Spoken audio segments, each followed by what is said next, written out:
हम एक दूसरे का सपना एक साथ ले सकते हैं। Business was built on complete trust.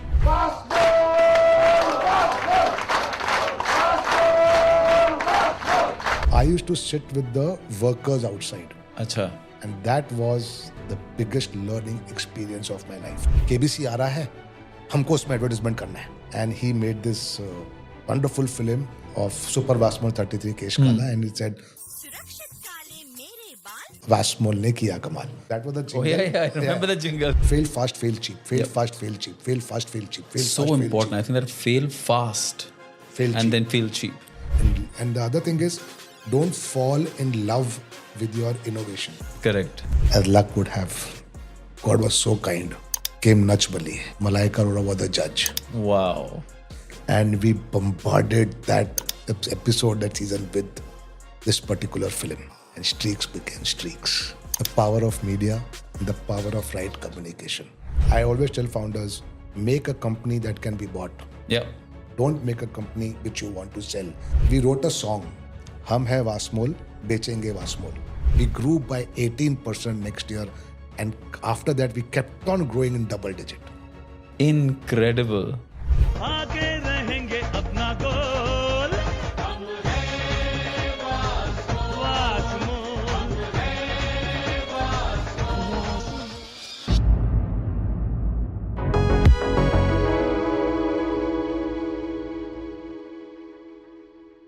Hello and welcome to another episode of the Money Talks. And today I'm so glad that I've had the opportunity to interview an entrepreneur, an investor. I think one of the people I respect so much because he's also a door-to-door salesman, just like me, right? And the fact that his journey is so interesting. I think there are so many perspectives to go through today. Everything from a founder starting off their journey to a family office to raising private equity to working with private equity investors and how to really develop a company, and which I hope in the next few years will definitely be a stellar IPO in the markets. I think that there is just so much to learn from this journey that literally started off on the floors of being a chemist, right? Literally started from there, and today we are sitting here. I'm so glad to have Manish ji. I think I must mention that I did meet him under circumstances where I was raising capital for him, and he actually got mad at me because of something I said. But then when we verified, he was quite happy, and I think now we're working on multiple deals together. So without further ado, I think I've said a lot in this intro. But without further ado, I would love to welcome the founder and chairman of Hygienic Research Institute, HRIPL, as it is called, Manish ji Chhabra. Manish ji, welcome to the show. Thank you, Anirudh, for inviting me. It's very difficult when you are asked questions to tell about your story. But I think I'll try my best. The whole idea is to tell people, young founders and entrepreneurs all across the world, what goes behind and what are the do's and the don'ts. They say that people do not listen, but they hear stories and they make inferences from stories. So what I'll try to do is I'll try to tell you a few stories of this journey. Yep. And maybe, that will help our listeners in casting their own stories and making their own journey. Just one caveat. This is my story, my journey, our journey of HRIPL, but it had its own circumstances. Yep. So go with the spirit of what I say and not exactly with the letter. And I think as we look back, right, because this journey is now, I think, more than 30 years in the making, it's very interesting. I don't think you started out wanting to or thinking of being part of HRIPL, but there were circumstances that led to it. Yes, Anirudh, you are right. I was doing my pharmacy in Pune College, and I was 19, and that's the time when I got to know one day that it was 5th of December, and I was going back to Pune after that Christmas break, because 26th our college would start, and in Siangad Express, and then suddenly Siangad Express stopped, and that was 91. You could stop a train, so and there were no mobile phones. So one of my friends actually came running and told the driver that 2 minute, and then they searched me, and they got me out, and they said, you got to come. Your dad is not well. And I said, okay, what happened? And I was in my own 31st is coming, enjoyable mode. They were singing. I had already started in the in the train as we were just leaving BT station. But I got down, and then I got to know that my father passed away. He was 44. I was 19. My mother was 38. And my brother was 15. So I joined the business actually for survival. Oh, wow. It was not okay. Eventually, I would have surely come and joined my dad's business, but it wouldn't have been at this time. I would have, actually done my masters, but as circumstances were, it was actually survival, and we needed to do something to, for bread and butter. Right. And that's how I, joined the family business. I'm very thankful to my father and my grandfather who started this business along with my uncle. And in 87, my grandfather passed away. In 89, my father passed away. So my uncle was left alone, and gem of a person he was. But he would take care of admin and accounts, but he did not understand manufacturing. My father was a pharmacist also. Achha. So he would take care of factory, production, sales, and my uncle would take care of What were the products you were selling at the time? So at that time, we had only one product, Vasmol. Acha. Vasmol was developed by my father. Okay. In 1970. The formulation of Super Vasmol 33 Kesh Kala was developed by my father. And just for the international audience, what is this Super Vasmol? So Super Vasmol 33 Kesh Kala is a single solution hair dye. Okay. So hair dyes, hair colors, that time used to call them dyes. Okay. So dyes come in different formats: powders, creams, liquids, emulsions. Super Vasmol 33 was unique in its way because it was a single solution, DIY, do it yourself. You did not require mixing. It's oil based. So people apply it like an oil. Okay. And then your hair gets darker by the day. So that was the formulation, and that was the ticket to our success. So, and this was patented in some way? Or? That time, we did not know anything about patents or anything. So I came to know about patents actually in 2007, 2005. So I didn't know much about patents. Yeah, coming back to the story, yes, I was in my third year. My college professors and my colleagues were very, very helpful. They literally backed me like pillars, and I'm indebted to them. And that's how my journey started in 91. So in 89, my father passed away. That I was in third year. I finished my graduation, and in 91, I joined full time. Wow. So that's how the journey started. And what was that like when you took over, when you entered the business? Obviously greenhorn, absolutely no idea at what you were joining, but what was that like? So, before me, hats off to my mother. She was 38. She could have started her life on her own. But she said, no, Manish, I will marry the company. And she did not start her life again. And our factory was as a 1,200 square feet factory in Masgon, Chitafalwadi, with one bathroom, no ladies' bathroom. And we used to stay in Andheri in a one-bedroom hall. That was our upbringing. And she started going to the factory. So from 89, after my father passed away, I think she started in Jan itself. Till 91, she managed the factories. Acha. She used to go to the factory every day, and she started learning. When I joined in 91, I didn't have any place to sit because it was a 1,200 square feet factory, right, with an office in small cabin in which my manager and my mother used to sit.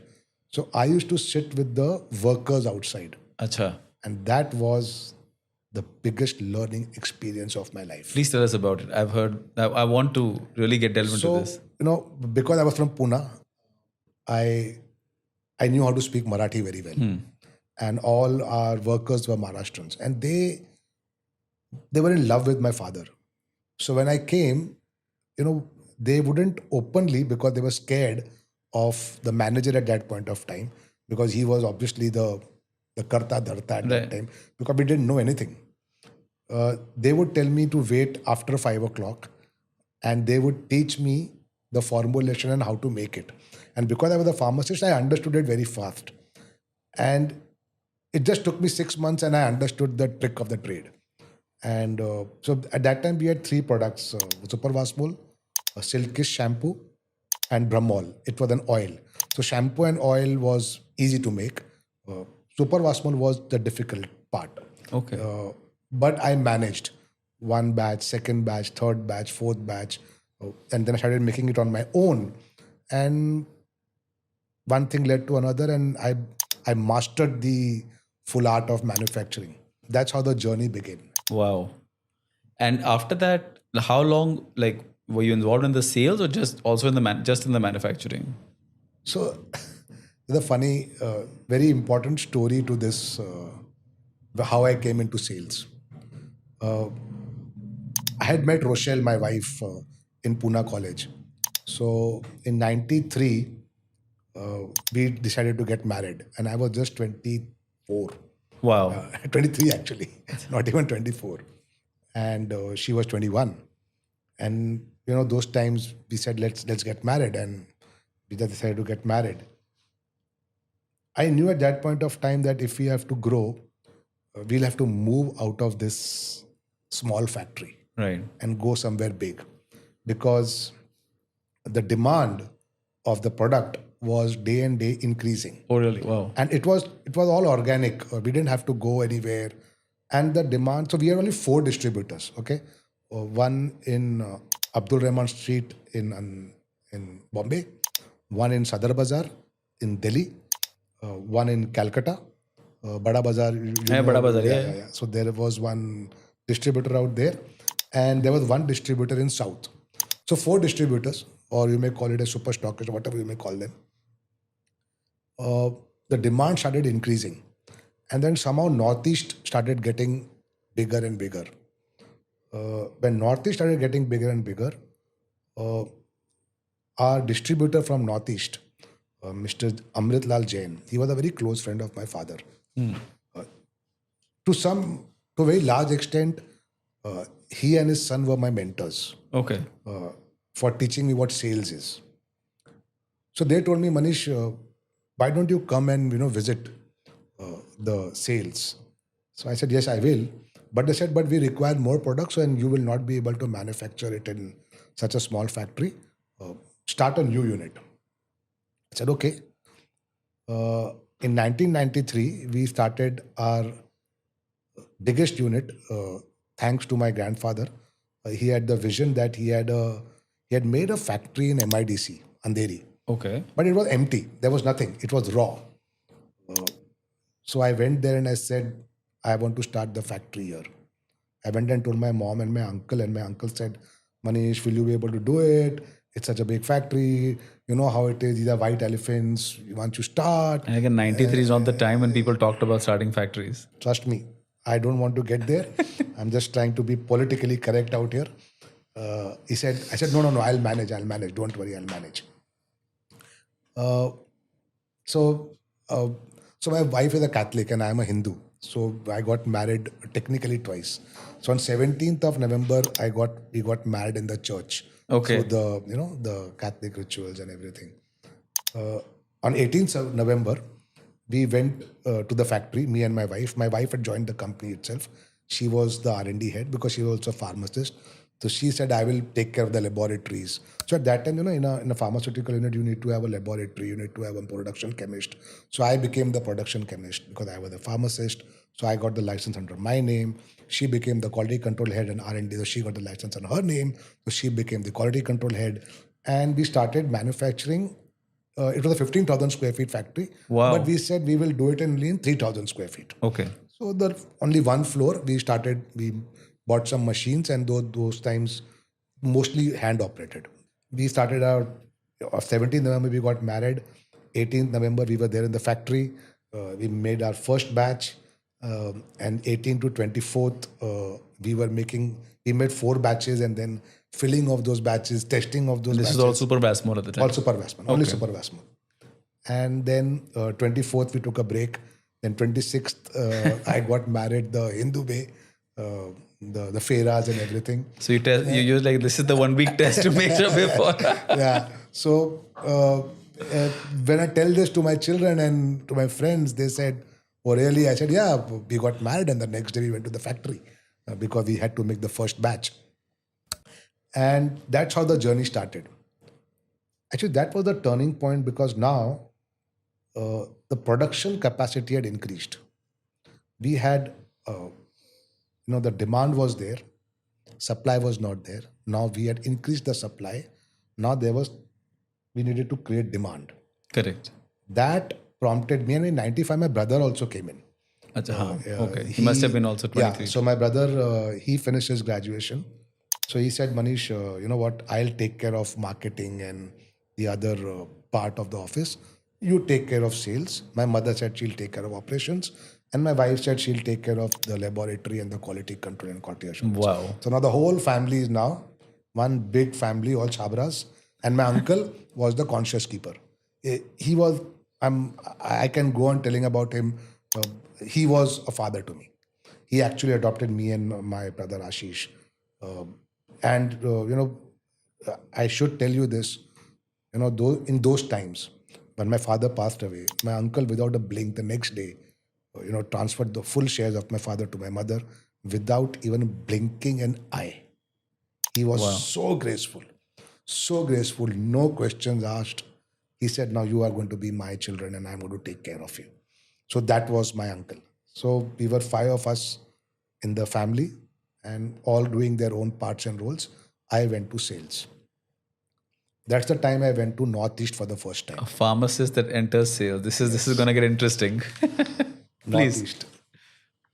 Northeast first. Why Northeast? I remember you told me there was a reason why you chose Northeast. Nobody on the earth at that point of time wanted to go to Northeast or Bihar. I, along with my distributor Sanjeev Jain, we decided that we will tour the full of Northeast.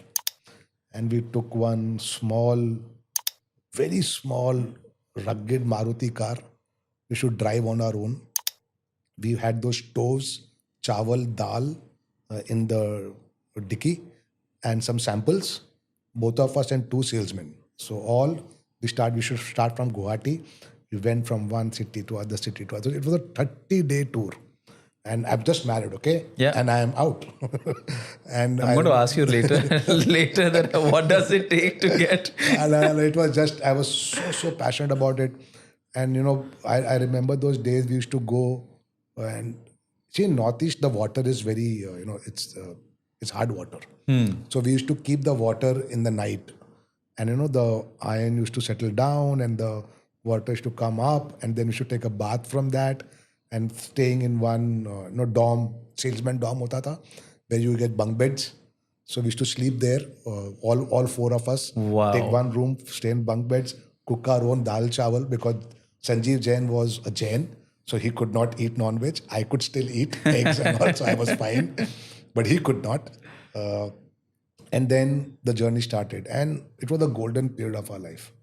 I still remember those journeys, 8 hours traveling. Imagine we had traveled Calcutta to Siliguri and by car. It was amazing. No one was doing this. I remember you chose it because no one would do it. See, I am not taking names, but all our competitors, their salespeople would not dare to go there. Correct. And they had protocols also. So, but for us, there was no protocol because we were the protocol. Yeah. We used to decide. You were the startup, actually. You were a startup at that point of time. So, and that's how the journey of sales started. So Northeast became big for us. I also remember there was a story, Manish, about how you were delivering something, and again, I want you to tell it, but even the distributor or the person receiving was surprised that you actually landed up there after the area being that I think was a red zone or so of some sort. I see. Those are stories not for a podcast because yes, we really lived a dangerous life, if I can put it. We used to live on the edge all the time. Acha. And once we went to Imphal, and there's a convoy, and there's 6 cars of different company salespeople, and there's a military convoy ahead and a military convoy behind, and then we used to travel all the way to Imphal, go there, do our marketing, do our sales, blah blah. Oh, so you had to also get the military in. Oh, Yes, wow. and then we used to come back. It's important, Anirudh. I realized that if I would try to do this in Bombay, or if I would have tried to do this in Delhi, or if I would have tried to do that in bigger cities, for me, success would not be so easy because there was competition. Correct. There were other multinationals. There were other companies who were doing good. They had a huge infrastructure. They had a proper sales system. We didn't have any sales system. We were just going and selling. Okay, we used to call up Bombay and say, okay, how much goods do you have? They would say, itna maal hamare paas hai. And then we used to make a plan. Okay, now 1,000 cases are there. In this tour, we have to finish 1,000 and take order of another 1,000. And that's how the whole thing used to move. And to collect cash at that time would have been incredible. Those times were different, Anirudh. People were honest. Very, very honest. I'm telling you, not that people are not honest today, but I'm saying from honesty from the point of view that in spite of not having, a proper accounting system, but just by a word, okay, I'm sending you 200 cases, the bill is going to come. Will you make the payment? He would say, I will make the payment at this point of time. And vice versa. I would say, I require money now in advance. He would ask for a discount, which we would give. So he would give us the money without even knowing us properly. Correct. Oh, wow. Yeah, that's true. So it was like both ways. So there was trust everywhere. Business was built on complete trust. And that's how the journey started. So it was good. It was sometimes I sit back and I just, when I'm relaxing and I'm thinking about it, feels very good. Feels very, very You must really go back thinking, what the things that you have done, right? It's not only me. I have my own story. My mother has her own stories because she was taking care of operations. Right. So she had to scale up everything. My brother had his own stories. Apparently, I've heard your mother is one of the most aggressive investors in the family. Oh my good Lord. And then my wife had to cope up with the quality control and ensure that we are sending quality products outside. So that's how the whole this thing went on. And in 97, 98, I remember, is when I met a very good gentleman again through a distributor in UP. UP was also very difficult to go that time, but we used to travel to UP also. And these were all areas obviously known for lots of law and order. They were, but again, let's be fair. Those guys were also very receptive when people used to come to them. They used to respect you if you respected them. Okay. And that's where I learned the meaning of respect, how you have to deal with distributors. You have to be a part. They are not your distributor. They're a part of your family. So much so that what happened was in 5 years, me and Sanjeev never ate outside. We used to go and stay in our distributor's place, sleep in their homes, have food with them. And that's how the family started growing bigger and bigger. And the word spreads. Because the distributor community is very well connected all across India. And the word spread. Very different than how people think of distributors today. At least brands, because new brands keep coming up, but they want to keep bombarding distributors versus really thinking of them as partners. I sometimes feel for the founders now. Our time was different when we were making distributors. Competition was less. The most important part, Anirudh, was during those times till 2005, the retailer and the distributor, they played a very important role in your sale. A lot of your sale would also happen because your distributor was strong and your retailer was strong, because they had an influence on the consumer. The retailer had the influence on the consumer, and he would give the consumer the best. He had the time to explain the product to him. The distributor had the time to think about his ROI and then put your product first, then the other product where he would get more margins. So all our missions were aligned. So times were different. And why I'm telling you all this is that today's founders, why I find them, why I feel for them is because right now if they will go to a retailer, he'll say, I have zillion product like this lying on my shelf. Correct. Why should I keep yours?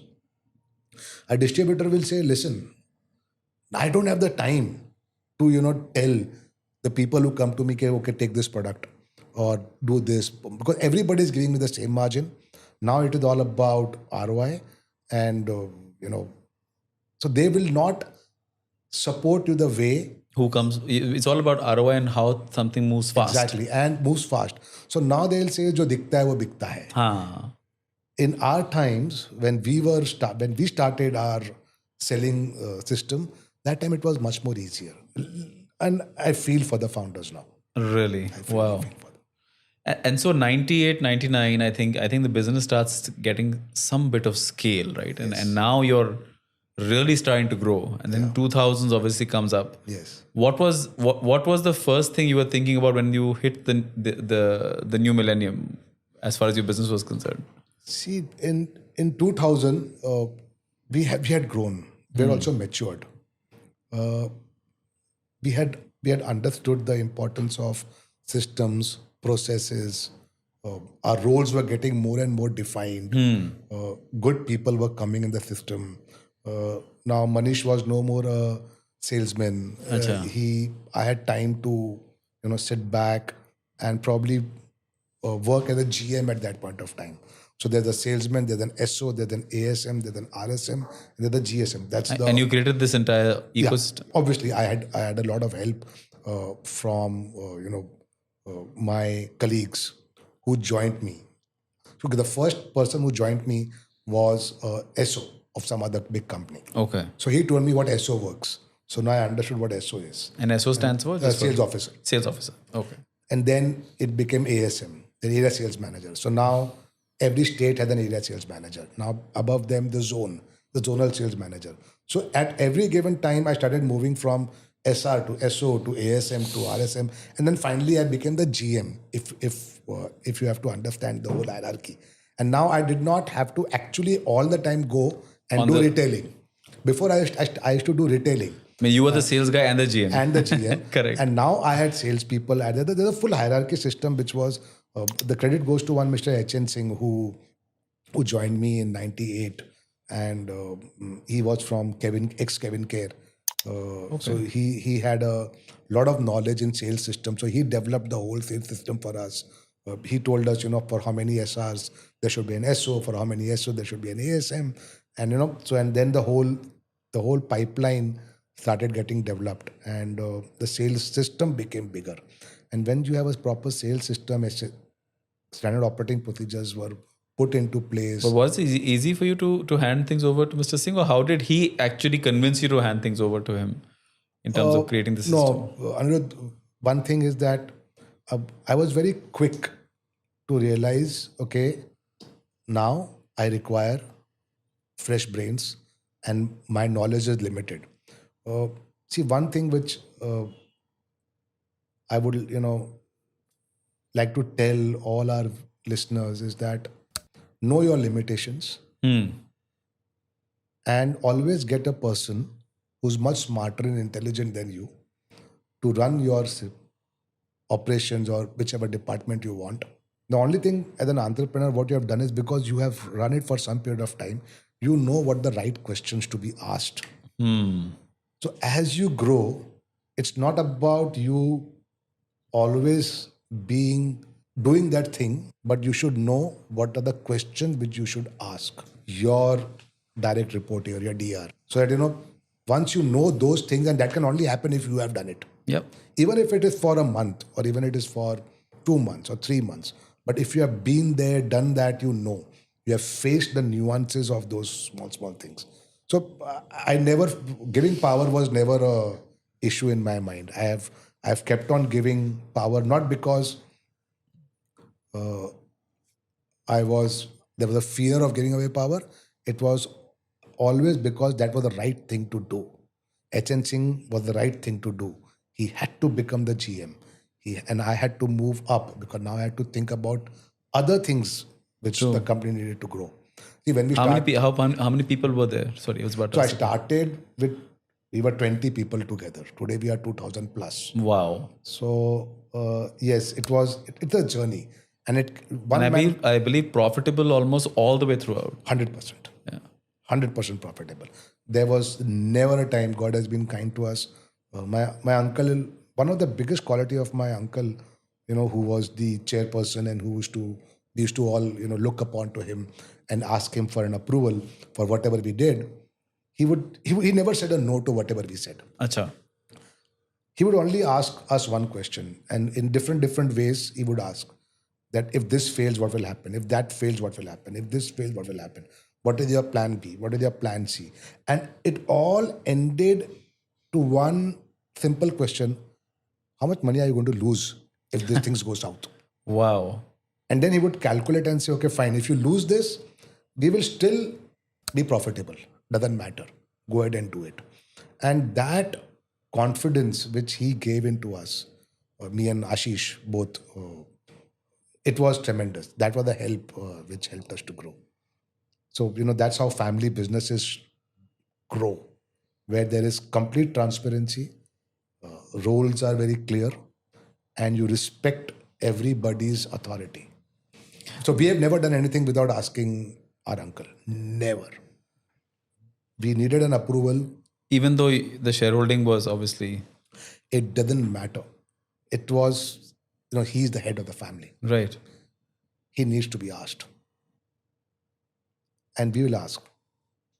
And it's a very unique dynamic to manage. You're managing a fast-growing startup. Almost every single senior person is a family member. Yeah. So boardroom, living room, dining room. Sometimes the same room. Yes, we had. And sometimes maybe in the bedroom because the wife is also... Yeah, in my case, that was there.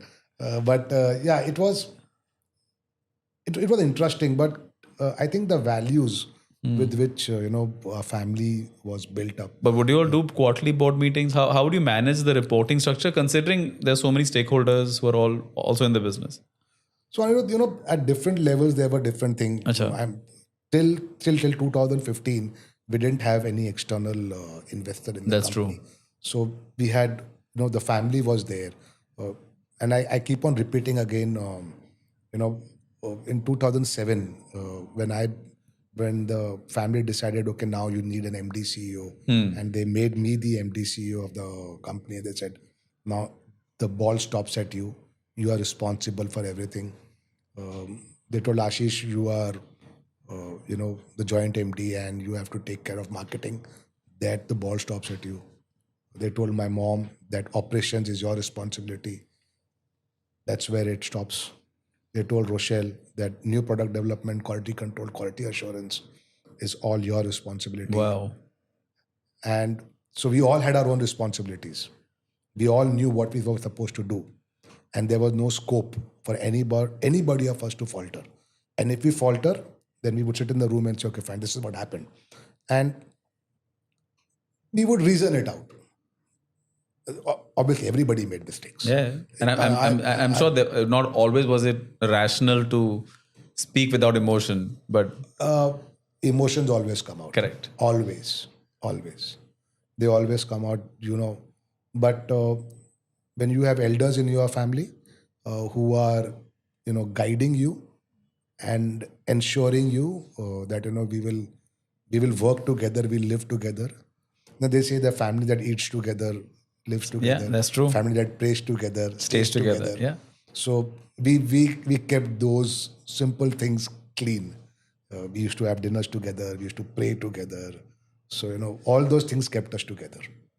And then something unique happened at some point because, Vasmol and all the legacy products were doing well, but somewhere Streax comes out of some place. Yeah. And that was a real money spinner for you. Yes, it was. They're the wonderful story behind Streax and also behind Vasmol. Yeah. I should mention to you about Vasmol. In 2001, 2002, KBC came in 2001, 2002. Right? Yeah, I think 2001. Yeah, One. Yeah. So whenever KBC came Yeah. in, that time we had just got a new agency on board called Situations. It was led by one wonderful gentleman called Anjan Chatterjee. Okay. So he said, we'll make this film, and he made this wonderful film of Super Vasmol 33 Kesh Kala, and he said, Surakshit Kale Mere Baal, Vasmol ne kiya kamal. That was the jingle. Oh yeah, I remember the jingle. Yeah. So that was Anjan Chatterjee. So he came out with that jingle, and I remember that day very, very correctly. I was in Union Bank of India asking for the CC limit, and that time we used to get CC limit on stock, bill discounting, and all that stuff. So we were doing all that. We wanted to increase our CC limit, and this guy meets me in the evening, and I'm the CC limit is not yet passed, or it's in process. And I meet Anjan, and he said, Manish, 65 lakhs. I said, what 65 lakhs? And I had never heard about 65 lakhs. He said, KBC आ रहा है, हमको उसमें advertisement करना है. मैं बोला, KBC आ रहा है, क्या है ये KBC? I did not know what KBC was. He said, नहीं, this is going to be the big thing, Star Plus, ये करना है, ये da. This is Amitabh's comeback at that time. Yeah. I said, okay, fine. My brother was very excited. He said, Manish, करना ये. You go and talk to Chacha. I said, okay. करना सबको है. तुम जाके बात करो. I said, okay. I went to Subhash ji and I said, Chacha, yes, ऐसा है. He's quietly listening. And that time, till then, we were only doing cable TV, ATN, news channels, those kind of low budgeted advertisements and all. 60 lakhs, 1 crore हम 2 crore खर्चा करते होंगे पूरे साल में, और यहाँ पे अंजन जी बोल रहे हैं 60 लाख खर्चा करो एक कैंपेन पे 3 महीने में. एंड ही सेड, पता है 60 लाख कितने होते हैं, कितने का स्पॉट आएगा? And I gave him some number. Then he said, jump मारो 30 सेकंड, मारो. And I'm looking at him. He said, "No, jump." And I also jumped 30 seconds. He said, "गया 3 लाख." देखा, तुम 30 सेकंड जंप मारा और तुम्हारा इतना पैसा चला गया. नहीं चला तो कंपनी को ये हो जाएगा, वो हो जाएगा. I let him sleep over it for one day. Went back again. हाँ ठीक है, सोचते हैं. Went back again. Now he knew I am not going to Let go of it. He also knew without his approval, we are not going to go ahead, because that's the thing which we always follow. Till you don't tell me yes, I will not do it. And that is the rule which we have followed till now. Till we don't get an approval from the elders that we have to do something, we don't do it. So then I told my brother and everybody, chalo, hum together we'll go and convince him. And then we told Anjan. So he got convinced. And then we played that ad. And I'm telling you, 100 crores happened then. Wow. Super Vasmol jumped in 1 year from, I think so, 40-50 crores to straight 80 crores. It was 100% jump. The power of media, the power of right communication. Surakshit Kale Mere Baal, Vasmol ne kiya kamal. And I can tell you, it was an amazing story. And 80 crores in 2001. No, 60 lakhs. 60 lakhs for one campaign. I'm saying revenue, 80 crores at that time. We're talking probably close to almost, I would say close to 1,500, 2,000 crores at this point. Probably higher. This year we touch around 1,100. No, I'm saying in comparison, rupee to rupee. Yeah. That time it was too good. Yeah. So we were really lucky, and that happened. And then Vasmol was growing, and we reached 100 crores. That's the time when colors started coming in India. And that's the time when the media explosion happened. ZTV came in, Sony TV came in, Star Plus came in, and people started moving to satellite channels, and serials started coming out. Yeah. And we started moving from the Hum Logs of the world to the Kyunki, Saas Bhi Kabhi yeah. Bahu and all those serials.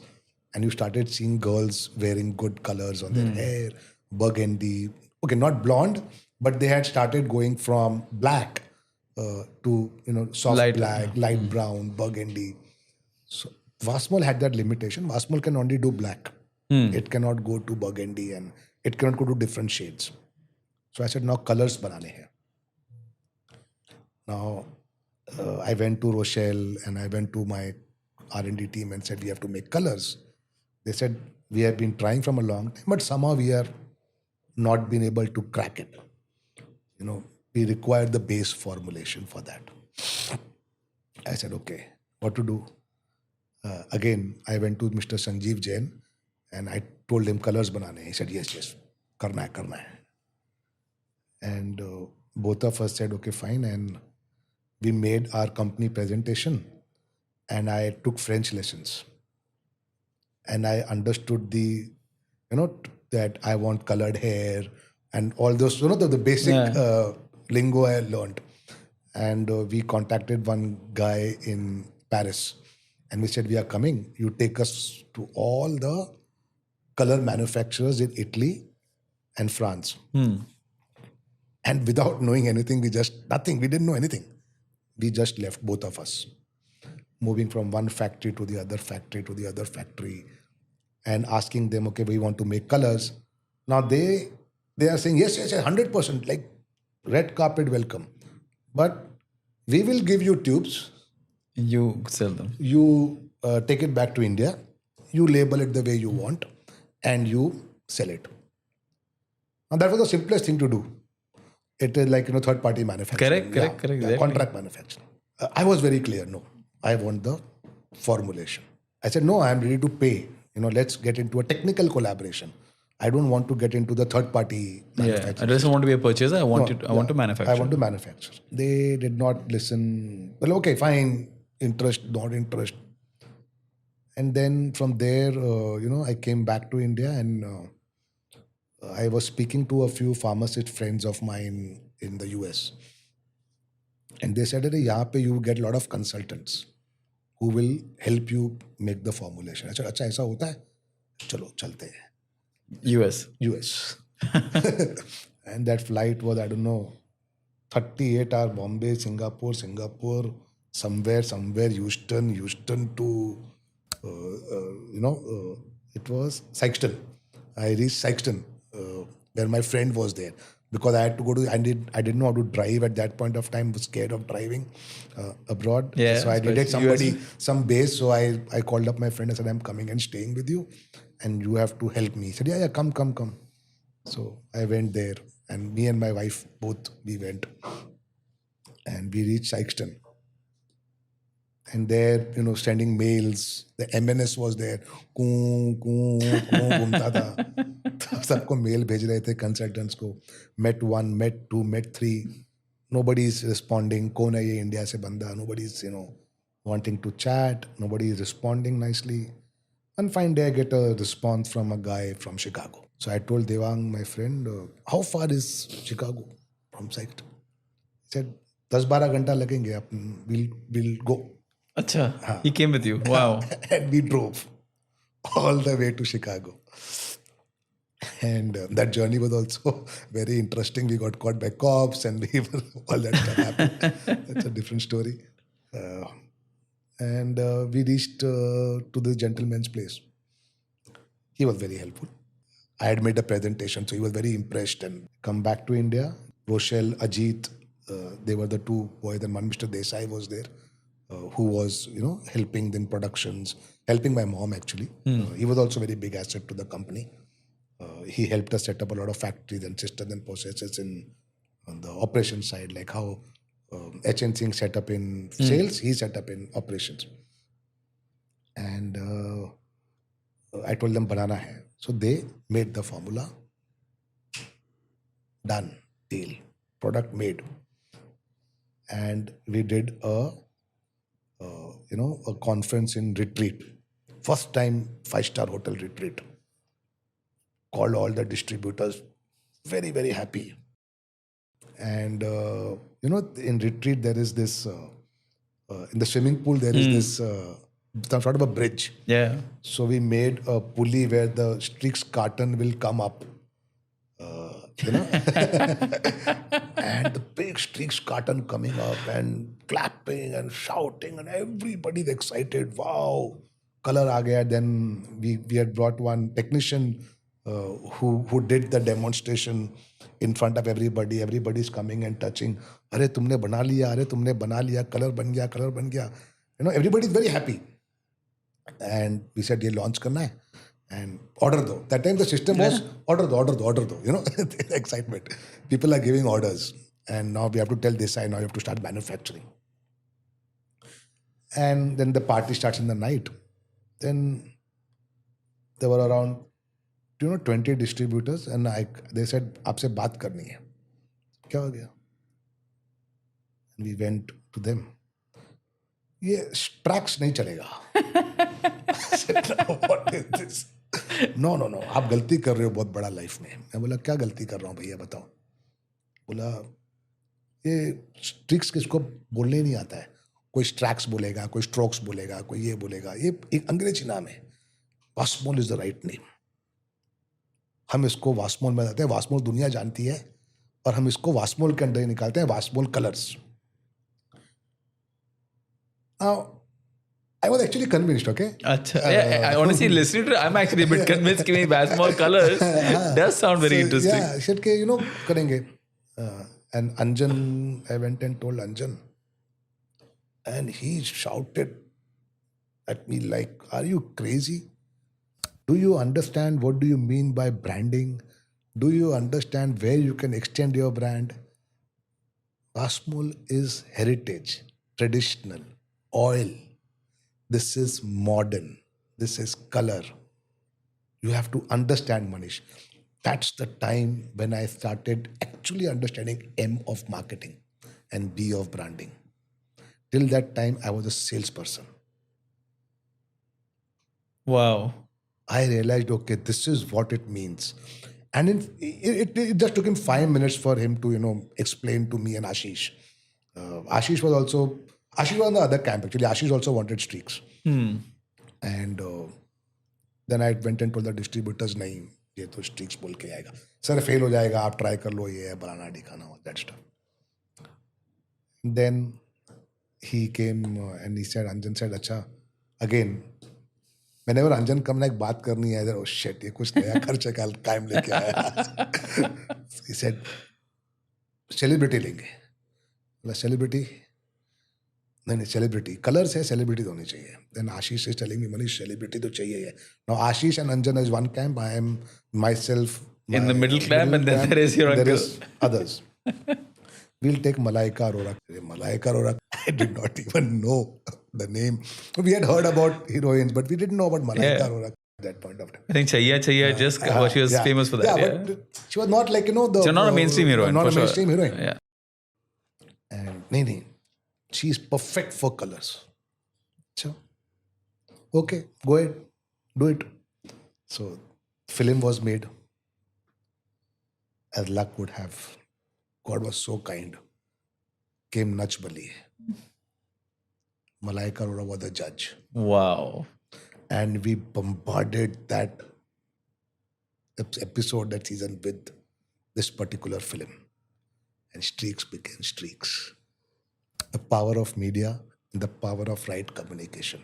And doing it at the right time. Doing it at the right time. Why I'm repeating all this is that, people, founders should understand. It's not only about media, it's also about the right communication. And that time our, the thing was color bhi, care bhi. Means you are doing color. And this Streax is not only coloring your hair, but it is also taking care of your hair. And that's how Streax was born. Wow. And it was history. Then one thing led to another. You also had a very differentiated marketing strategy, distribution strategy around this. You didn't do the traditional distributors. I remember that Streax was actually found mostly at salons. Okay, let me explain this to you, Anirudh. See, HRI is basically Vasmol, which is the Bharat consumer, traditional heritage, believes in naturalness, and there is a strong consumer who believes in that particular company product. Rochelle had also made a product called Kali Mendi, which is Vasmol Kali Mendi. By the way, nobody knows, but it's a 100 crore brand today. Wow. Now What is the difference between this and... It's a powder. Okay. So you have to mix it in water and apply. Separate category, different clientele, completely rural, 10 rupees sachet, still at 10 rupees. We started at 5 actually. Now it has gone to 10. So that was a different era. So Vasmol is doing that. Streax is doing colors. So now Streax is retail. One day, again, me and Rochelle, we were invited for a marriage, and we went to a hotel, which was the 5-star hotel. And that time, going to 5-star hotel was very, very excited to go. So we went for that. It was a morning, afternoon, evening, full day event. And we enter there, and I see a lot of salon people out there. And I asked Rochelle, what is this salon people doing out here? And this is 2007, around 2007, 2008. Then she said, कि यहाँ पे ना makeup का class चल रहा है. अच्छा. No, there's a seminar which is going on. And we entered that seminar. We took a badge, pura salon ban ke we entered. And You had not registered, you just entered. I can do anything. No, I believe I just want the audience to remember what happened. Yeah. So I just entered. And when I entered, I saw so many salon people with notes, writing and everything. Then I realized, oh my good Lord, this is another channel which we are missing. Because most of the colors were used in the salons. Correct. Okay, people do DIY, but they also go to salons. Because, if you need a different shade, like normal black, normal burgundy, you can do it at home. But if you want shade on shade, if you want different kind of colors, if you want a mix, if you have salt and pepper hair, the technician needs to mix two colors so as to ensure that the grays are also hidden and the new color also come. Now, if you want to go as low as blonde, so it's very technical in nature. The salon fraternity does a great job in ensuring that your hair comes out the way you want, and it requires education. And that's how we said, okay, if we have to cater to this market, we have to come out with a new brand. Okay. And that's how Streax Professional was born. I see. And that's the time we told Rochelle, now you leave R&D and you have done enough QC R&D. Now you take the charge of Streax Professional Division. Acha. So then she became the head of Streax Professional Division. I was taking care of full sales. Ashish now started taking care of the whole marketing gambit, whatever the designing, the artworks, and the creatives and all that was his. And mom was taking care of operations, and uncle was the guiding force, guiding us all to do the right things at the right time, asking us the right questions every quarter, and ensuring that we are not losing even one pie. Wow. And that's how Streax Professional was It's born. so rare to see it all come together like this. Yeah. It all, I'm telling you, God has been kind to us.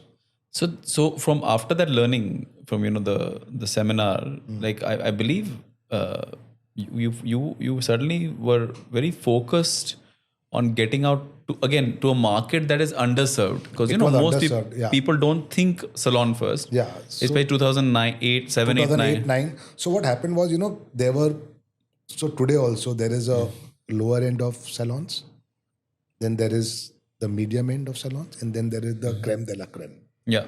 So all the training was happening at the creme de la creme. This part, there was nobody to train. So our team went on going to all these salons, calling them for seminars, and they would come because they were hungry for knowledge. Wow. And Anirudh, we never sold colors. Acha. Never in the salon, in the seminars. What we told them was, we used to teach cutting. different type of hair cutting, different type of hairstyling. The idea was that you have to create value for your stakeholder. Once you create value for him, then you mean something to him. Correct. So I keep on telling whenever I meet new founders, I say, okay, what is the value which you are creating for your channel partner, whether it is a buyer or a seller, it doesn't matter. Whether it's a vendor or whether it is a distributor or whether it's a salesman or it's your end consumer. What is that value you are creating for him? If you are able to genuinely create value for him, he will create value for you. If you want to sell something, then it's transactional. Yep. But make them buy. Okay, but again, you have to make him genuinely bring value in him. It's not, see, people are intelligent now. And today there's a world of social media. You just type one thing and you come to know 100 different options. So you can't, cheat your consumer. You cannot cheat anybody today because there is a lot of knowledge there in this cloud, which you can, take advantage of. So be true to whatever you do, create value for your people, your consumers, your stakeholders, and that in turn will create value for you. That's how it works. So what the idea was now to obviously hit up these salons and get these people to be trained. Yes. Were you charging for these classes or No, initially no. Okay. But as we moved on, we realized that now, if you don't charge, the salon person will send the third person, the third technician, or किसी को भेज दिया. Because they also believe कि free में है तो शायद value. Yeah, free में है तो and 5-star होटल में सेमिनार हो रहा है, तुमको ब्रेकफास्ट भी मिल रहा है, लंच भी मिल रहा है, सर्टिफिकेट भी मिल रहा है, सब कुछ मिल रहा है. So they would send anybody. But then when we started charging, the right people came. We used to give them back a lot in goodies, which was equivalent to the particular. Which money. Is okay. But we wanted them to invest first and then give it back. Perfect. That's how the whole. And usually, how much would you charge for like a day? So it depends. So it's either on sale of products that you buy 3,000 worth of products and then you get this entry pass. Oh, interesting. Or you pay 2,000 rupees, 2,500 depending on the scale of the seminar. You come and then you will get You get at whatever, maybe 3,000 rupees worth of 3,000 product. worth of products or something of that sort. But you invest first. That's just to ensure that the right people come in. Points of sale at salons were you at? Let's say Today we cater to 40,000 salons. Wow. How many are there in India, by the way? There are many. There are different. But let's say the medium to large. So there are more than 100,000 salons. Wow. We cater to 40,000 salons directly. We train more than 100,000 salon technicians every year. 100,000. Wow. Yes, sorry, the seminars are still on. 100% on. Education is a continual process. Wow. You cannot stop education. See, trends are changing, designs are changing, hair designs are changing, the way people cut hair is changing, new and new technicians are coming in. So we always get, foreign technicians, key opinion leaders. So there's an Olympiad of, like you have Olympics, there's an Olympiad of salon professionals. Wow. And they all culminate in Paris Fashion Week. So Streax has been taking, from last 2 years, the winners of India through our, hair competition to Paris to attend the Paris Fashion Week. Wow. So it's a very, very organized, setup. Incredible. Wow. Very, very organized setup. 100,000 professionals. And if I get it correct, because one of the first products and their learnings has obviously come from Streax. Yeah. There is almost an imprinting on them very early. Yes. That Streax is... See, what happens is, entering a salon is very difficult, but it is very sticky. See, unlike any other DIY product, the result may come later. But in hair colors, in 30 minutes, you know whether the product has worked or it has not worked. If it has not worked, you will never pick it up again. Now for the salons again, they have, typically a salon is a 4-seat, 5-seat salon. They have around 1,000 footfalls in a month. because beyond that they also cannot go Cater, and yeah. cater, because they have limited time, 8 hours or 10 hours a day. Only they can only cater to those many customers. When those customers come in, even if they lose one customer, That's a it's a loss for them. So they are very, very picky, very, very touchy, very, very careful of the products which they use in their salons. So education is continual. We keep on educating them, and obviously we also come out with new products. Like now we came out with Botox, hair Botox. hair Botox. Yeah. So so now it requires training. It's a 4-hour procedure which girls go and do, and to straighten their hair completely. So that requires training.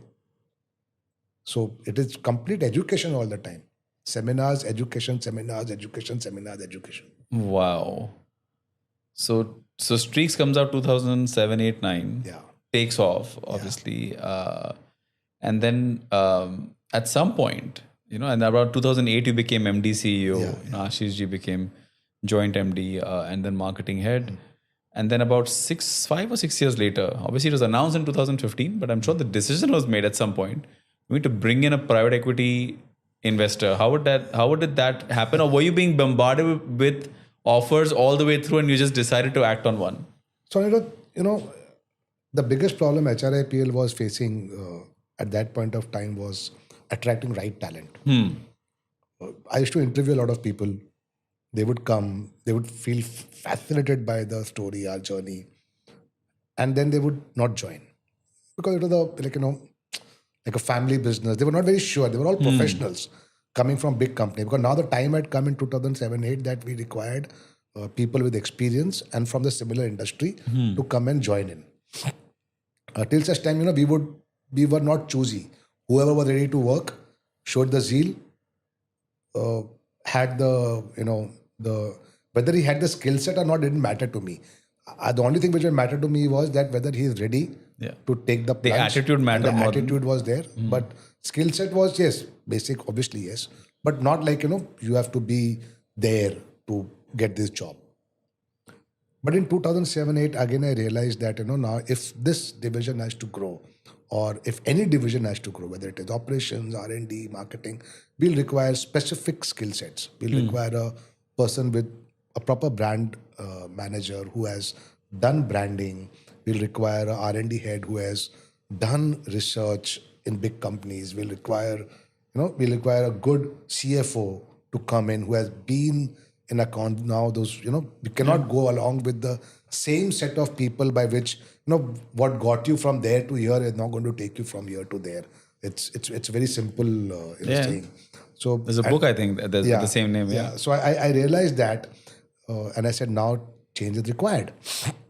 We require people, and good people, the right skill sets.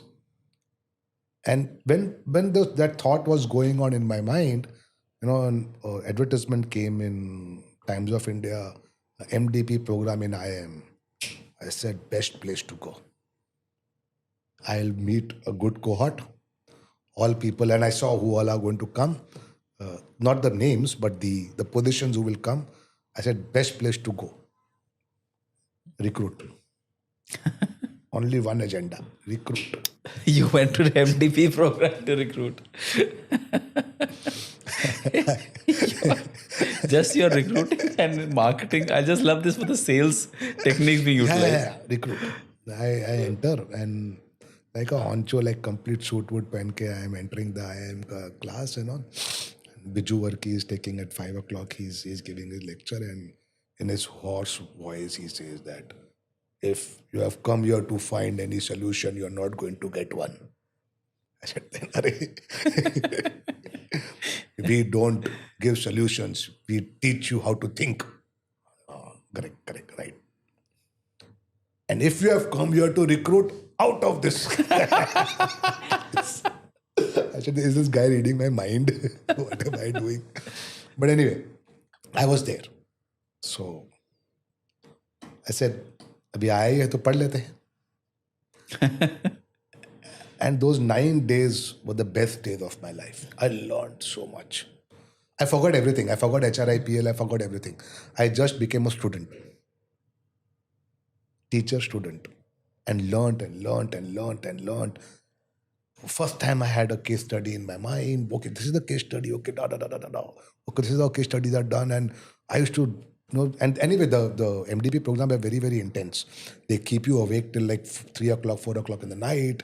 In the morning, you have to make presentations and so on and so forth. It was an amazing, and 9 days, I don't know how 9 days passed away. And I came back and I told Rochelle, I found the answer. Bola, what is the answer? Bola, we will also take our people to IIM. He said, what? I said, yes. If people don't want to join us, it's okay. I will take our people to IIM. And I wrote our case study from where I started. And I sent it to Biju Varke and Professor Sinha and told him, this is my case study. I want you to teach my people how to become good managers. They said, okay, done. They called me to Ahmedabad. I went to Ahmedabad. They told me, choose whatever, 30, 40 people, 20, whatever you want from your team. I pick and choose HR, production, operations, supply chain, sales. From every division, we took 2 to 3 people, CFO, mom, my mother, Ashish, Rochelle, myself, everybody. And we went to IIM. They made a full program for us, a full immersive program, which was for 6 months. Wow. It was obviously, divided into weekends and 2 weekends and teaching, coming back, teaching, coming back, teaching, coming back. We all go there on the first day, 30 people, everybody excited, IIM ja rahe hain padhne ke liye. I go and they tell me, abhi ho gaya, very good Manish, you go back. I said, what do you mean go back? Bola, no, you are not a part of this program at all. Bola, I said, why? Bola, no, you cannot be a part of this program. One thing which we have learned is that these people are too dependent on you. If I'm teaching everything, if I'm asking them a question, the first thing they will do is they will look at you and see whether they are giving the right answer or not. We don't want you in the room. We want them to be free. And I was sent out. So I didn't attend that program. Wow. All other team members attended that program. And you had no idea, like... I had no idea. I could hear chitter chatter when they used to come back and all, kya hua, kya hua, wahan pe kya seekha and all that stuff. I used to ask them and they would laugh and they were happy that I am not there. वरना free time में काम भी करना पड़ता. And after 3-4 months, they told me, you come, Manish. Come. Today is the last day. Then they said they will do the last 2 days. And we didn't know what was happening in the last 2 days.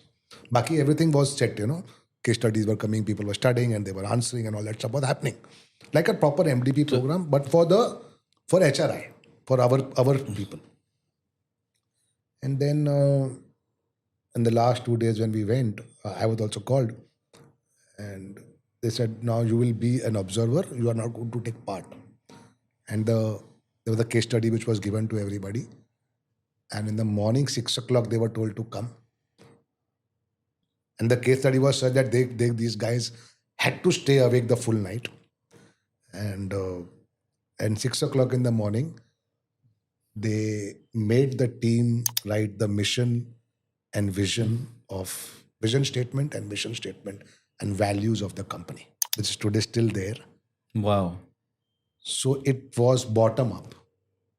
The vision statement was made by the HRIPL team. The values were made by them. And those values are still there in the company. That vision is still there in the company. And that's how the journey began. Wow. And that must have been 2010-11. Yeah. So that was one changing point in everybody's outlook towards HRIPL internally. Everybody started taking HRIPL more seriously, that it is not just buy, sell, target achievement, target not achievement. There is some vision. Okay, there was a vision before also. But founder driven tha. Yeah. Now it was structured. a very structured vision was made. And one of the last statement was, we'll spread happiness across the globe, but passionately. Because they saw that passion is something which drives HRIPL. Correct. And then they said, let's do it now. And that's how my outlook changed. And at that point of time, the question which you asked was about, obviously interest had started coming in. We had crossed 240, 260, 280. We were there. Bankers are coming in. Valuations they started coming up. Deals were happening. I would hear it. Yeah. Okay, iska ye valuation. This is going at that. This is going at that. Flipkart was sort of just starting to emerge. So everybody, things were happening. In that, 2010 to 15, a lot of PE investments happened. A lot of startups started coming up. And, I started hearing about all these things. Again, I went back to the family and said, ye karna hai. They said, why? What joy. Yeah, and you're making money. Making money. Unlike the others. Unlike the others, you are making money. Aren't you happy? I said, no. We have to do it. So, my uncle and my mom were not very happy Achha. with what we were doing. Because they could see what me and Ashish and Rochelle could not see. They knew that once we enter in this journey, it's a one-way street. Because if you get an investor in your company, you have to give him an exit. Yeah, that's true. That is true, and people need to remember. Founders need to remember that. Need to remember that. Yeah. So it's not, a pot of gold which you made at that point of time. The story doesn't end there. Yeah. The story actually begins there. Correct. It's a whole new journey. So our call for action was, 2-3-fold. It was a mixed. One was I also wanted to monetize, some part for the family. Because we had never, we were 250 crores, but we did not have money. Because everything was going back in the business, From, one factory in Andheri, MIDC, we had now 2 factories in Guwahati, 2 factories in Himachal Pradesh, 1 factory in Bangladesh. We had a huge sales team. We had a very wonderful office. So now, everything was happening because we were all putting everything back in the business. We had made Vasmol, we had made Streax, we had made Streax Professional. In between, we had launched many products, which we lost money. So all those things happened. So, it's not that everything we touched Became gold. Gold. No, it never happens that way. We can talk 1 hour of telling you what mistakes I have made and how much money we have lost in, trying to create new brands. It doesn't happen that easily. Not everything what you do works for you. Compared to the number of brands that HRIPL now has that are successful, how many do you think that just died? Yeah, so I will come to that. At that time we said, okay, we have to do that. So interest was coming in from outside. Unsolicited. They were chasing you. And they were chasing. So this proves the point, Manish ji, that if you chase the customer, the VCs will chase you. 100%. So I keep on telling, don't make your company to sell. Build a company that can be bought. Wow, I love that statement. Build a company that can be bought. People should come to buy. If you are there to sell, then your call for action is only wrong. We never in our life thought that we will liquidate or we will sell our stake to somebody. That was never in our mind. Valuation is an outcome. It was not the destination. Right. So anyway, we started doing a process. A lot of interest came in, and finally Premji Invest. We found that our cultures match. We should go with them. So call for action was 2. One was obviously monetization for the family. I told my uncle, you have worked so hard in life. You need to enjoy something. 24 years almost. Yeah, Since. you have to enjoy something. You have to enjoy. I told my mom, when was the last time when you actually went and bought something for yourself? Never. We are still, staying in a very, very limited resource and all. I think little bit we should do. They said, no, money will corrupt, blah, blah, blah, blah, blah. All those gyan was given to us. We said, don't worry. Your values are there. We are not here going to take that money and go out and, start splurging. So anyway, we did monetize. And the second call for action was, I knew that now we will require a governing board. I will require somebody. As I told you, at every given time, I knew where my limitation comes in. Correct.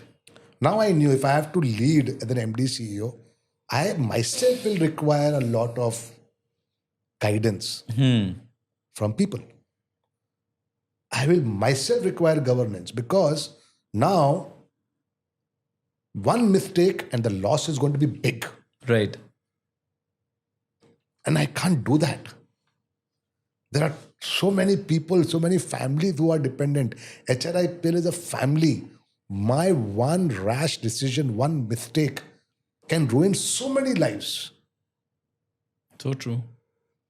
I can't do that. I'm responsible for that worker who started with this journey with me. I'm responsible for the person who comes and gives me the tea. He smiles. And if I make a rash decision, and if I am not having that right smile on my face, is he going to smile? No. I have to take care of everybody. And if I have to take care of everybody, I have to be governed. And that was the call for action for me personally. And exactly that is what happened. Premji Invest came in 3 strong board members. We got Milind Sarvate, he was ex-CFO of Marico. We got Harsh Bahadur, he was Hindustan Liver, ex-person, he had done Fair and Lovely. We got 3 good board members from Premji Invest. Along with them came Sushir Kumar, he as an independent director. If I don't know, he was the one who aligned all the family members in this value creation event. And with him being on the board, it was ensured that the moral compass of all the stakeholders never changed. It was a great journey from there on. And now the boardroom had changed.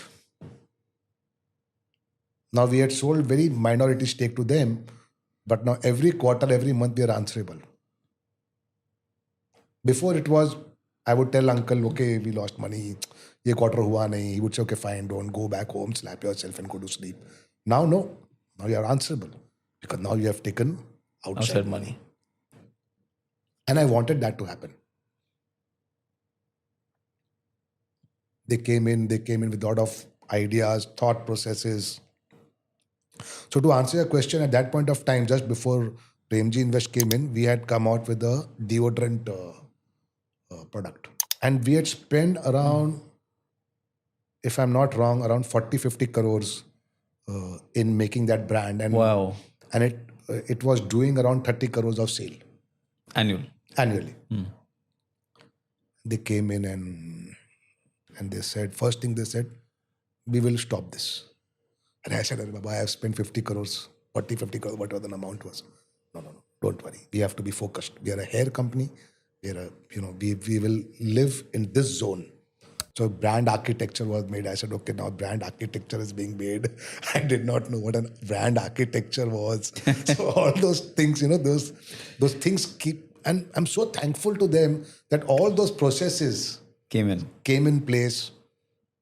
And we stopped the deal, okay? One day, cut. Jitna stock tha, bech diya, story khatam. And they, we just stopped because we said no. They said, listen, let's concentrate on hair. We will go back to DU at some point of time. But right now you can't, you have limited money. There's a bandwidth issue of the sales team.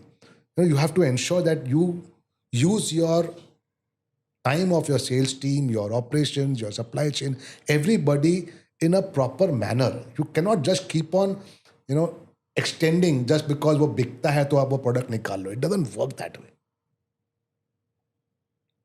What is the scalability? What are you going to do next?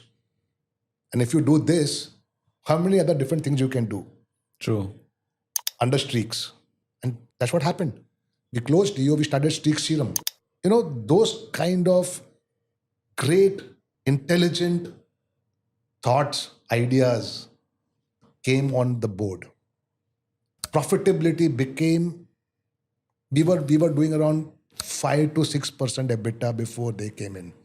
Now we are doing 15% plus And growing. and growing. Maniji, I think because we both sit on the board of a company together, so I'll also bring that perspective. And today I feel the expectation is the board member should agree with whatever the founder does, and it's almost become an echo chamber. He says yes or she says yes, and everybody says yes. Right? You now are seeing all the issues come out, whether it is, whether it was the recent EV saga or Yeah. Okay. So let me put it this way. So to be blunt, like what do you think? How do you think you utilized your board versus how founders are misutilizing their board? Okay, there are always, different kind of founders. Let's talk about a good, intelligent, fair founder, how he should use his board. Perfect. It's There very, will very be- critical. There will be rogues, Yeah. and there will be rotten apples, but let's not, And to- exceptions, let's not judge the whole, startup founder community by exceptions. And I'll be also say it on the other side, there'll be brilliant founders who don't need a board. Yes, They themselves have an ecosystem that they can Right. do it, but they need a board just because of the investor. But I think let's leave out the top 5% and let's leave out the bottom 20. But that 75% in between, I think that is the one we're talking about, because they should be leveraging the board from whom they've taken money. And if you've only taken money for money, you see, you took money from a very right source, and you took money where the 1 rupee was worth 2 rupees or 5 rupees. You may even say it was worth 10 rupees, and you're seeing the results. And that's what I'm trying to get at, right? If you could just share, and for someone like you didn't come, not Harvard educated, 9 days MDP program, right? We're not talking here like we've been taught how to use a board. You literally have said, listen, I need this because if I want to go it from here to there, I need this. Yes. And then how did you utilize the board, and how do you see, because you invested in other companies, you're also invested in funds that are invested in other companies. How do you think founders are missing a very critical resource, right? And if you could just give us some perspective there. Okay, you know what? Let me give you both perspectives. Please. And let me start with my example, because there is no other way I And can that's what I want to- explain, correct. how I felt. Now, when I first entered into angel investing and investing into startups, I was very strict on EBITDA, very strict on profitability. I would not allow the founder to go rogue. I would tell him, no, limited budget, only do this much, only do that much. And that journey happened for 1.5, 2 years, okay? And I'll be honest with you, Anirudh, I also realized that I was being a little too harsh and too strict on those founders. And they were actually following what I was telling to do. Okay, let me give you an example. I will not take names. So I invested in 4 startups. 2 of them actually listened to me and said, no, we will follow exactly what you are saying. We understand the importance of cash. We understand the importance of profitability. So we will not go rogue. We will follow exactly what you do. And 2 of them did not listen at all. Till the money check was given, they all said they will listen. I think that is the truth about every founder. Yeah, once the check hit the bank, okay, Tata, see you, bye-bye was the... Okay. I'm just exaggerating. It was not that way, but yes. No, but I get your point. Like, there was a business plan before the fundraise and then another business plan after the fundraise. Okay. So 2 who actually listened to me, I personally started realizing myself that am I a hindrance to their growth? Because the way this startup community is working, growth is very important. Right. And if you are growing slowly and if you're not utilizing the funds intelligently and putting it only in the bank and allowing it to earn 8% just to keep that satisfaction that you have the money in the bank, that is also not correct. Agreed. So I realized, okay, fine, we need to maintain that balance. And when I went back to them a year back and I said, listen, let's go for growth. It's okay. Don't worry. We will go ahead and invest and we will see growth. Only two things we'll do. We'll make a business plan. We'll see the trajectory. If the trajectory is going as per the business plan, maybe not reaching to the number. Let us say we decided that we are at 100 and we want to reach 200 in the next year. I'm just giving an example. And we started investing from April. Now, if 100 is only going at 102, 103, 104, 105, we're doing something wrong, we need to pull the plug. If you are growing at 108, now you're reaching 116. You're not reaching 120, but you're reaching 116. But the trajectory is going in the right direction. The trends are meeting. You should say, okay, go further and invest. So, in simple, small words, fail fast, fail cheap. Fail fast, fail cheap. Fail fast, fail cheap. Fail So fast, fail important. cheap. I think that fail fast Fail and cheap. then fail cheap. You realize you are making a mistake, stop there. Wow. If you do not realize and you keep on doing, then that's a fault. The other two companies, they had a business plan. They started investing. In 6 months, they saw the trajectory was not going there. In fact, they were flat. They were supposed to grow. So none of the experiments were working. Now it's working. Now you should stop. Now they did not stop. In spite of us telling them, stop, stop, stop. They did not. And what happened? All the cash which was there, now those set of founders are only doing fundraising all throughout 12 months. And these set of founders, they are having some peace of mind and they're growing in the right way, in the right direction. Yeah. So to answer your point, as a board, we should also realize that growth is important because if they do not grow, there will be somebody else who will take their place because the market is moving very fast. So that balance is required. I cannot allow them to think like how HRIPL is thinking. See, they're at a different scale, Anirudh. So let's be fair. And I'm being very honest with you. I have invested in so many companies with you. We have invested together. Sometimes I feel that I am a hindrance. So rather than being a hindrance, I said, let me be the conscious keeper. Yeah. You've become your uncle's position here now. Yes. I see. Be the conscious keeper. Keep reminding them, listen, this is not happening. Keep reminding them Q1. Keep reminding them the month after the first quarter and the month after the first quarter. 2 months. Now you are 5 months down the line. If things are not happening the way, then you say, stop it. Let's sit back, think what went wrong and change our ways of working. So we should be fair to the young founders, as I told you before, some time back. I agree. I think what happens, sir, Manish, is that I think when founders are doing well, lots of reports come to you, lots of updates come to you, lots of updates come to the board, right? And even that's what I'm saying. Maybe at that time, the board can make suggestions, may agree with, hey, keep doing this, maybe tweak this, tweak that, don't tweak anything.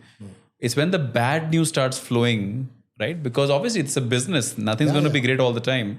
In a 10-year journey, at least 3 or 4 years are going to be bad or maybe middling, right? In that situation, actually, that's where the real value of the board starts coming out. Yeah. But the only thing the board has to remember is they should not do backseat driving. Yeah. You should allow the founder to go and chase his vision because you invested in his vision. Correct. Now you yourself cannot be the roadblock. You can be a speed breaker. Correct. At the right time. If you think he's going wrong, be a speed breaker there. Tell him, okay, listen, slow down, man. Yeah. Think. But don't be a roadblock. Because if you block him, then you are going to lose. He's also going to lose a lot. Absolutely. So it's a dialogue. So I'm saying...